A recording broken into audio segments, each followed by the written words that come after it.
Have you ever stopped to think about two of the simplest yet most powerful phrases in our language? Please and thank you. We say them every day, almost automatically. But where did they come from, and how did they become such a cornerstone of politeness? The story is more fascinating than you might think. Let's rewind the clock a few hundred years. In medieval Europe, society was rigidly structured. You had lords and you had serfs. The idea of being polite to someone of a lower station wasn't really a thing. Language was direct and often commanding. You didn't ask a servant to do something. You told them it. Politeness was reserved for the nobility, a way to navigate the complex power dynamics of the court. It was more about showing deference to a superior than genuine courtesy. So, when did things start to change? The shift began around the 17th and 18th centuries with the rise of a new social class, the bourgeoisie, or the middle class. These were merchants, traders, and early industrialists. They had money and influence, but lacked the titles of the aristocracy.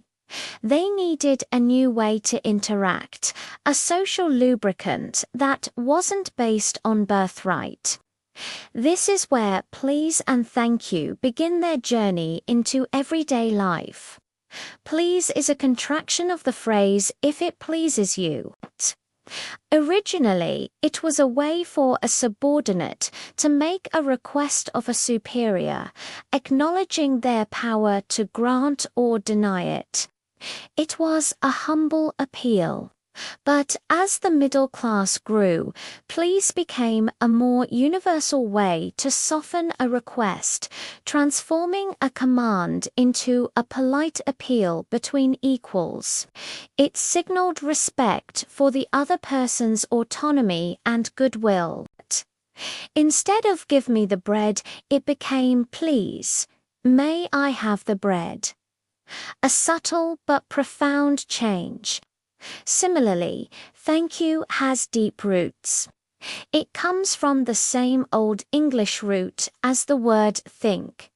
So, when you say thank you, you're essentially saying, I will think of what you have done for me, or I will remember your kindness. It wasn't just a throwaway phrase. It was a promise of remembrance and future reciprocity. It was a verbal IOU, a way to acknowledge a debt of gratitude and strengthen social bonds. In a world where your reputation and relationships were everything, this was incredibly important. The Victorians, in the 19th century, really took politeness to the next level.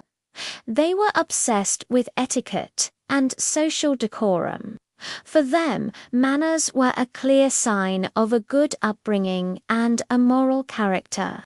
They published countless etiquette manuals detailing the proper way to do everything. And you can bet that please and thank you were front and center. Using these phrases became a hallmark of being civilized. It was a way to distinguish oneself from the unruly lower classes and prove one's social standing. It was during this era that these phrases were drilled into children from a young age, cementing their place as fundamental building blocks of social interaction.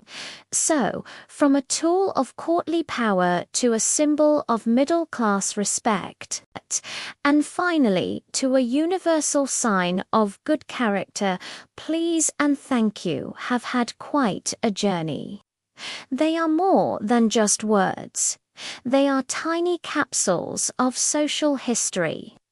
They represent a shift from a society based on hierarchy to one that values mutual respect and cooperation. The next time you ask for the salt at the dinner table or a barista hands you your coffee, take a moment to appreciate the weight behind those simple words. They carry centuries of social evolution. They are a small but powerful way we acknowledge each other's humanity every single day. Thanks so much for watching and sharing this little piece of history with me. If you found this interesting, please consider hitting that like button and subscribing for more explorations into the stories behind our everyday lives. See you in the next video.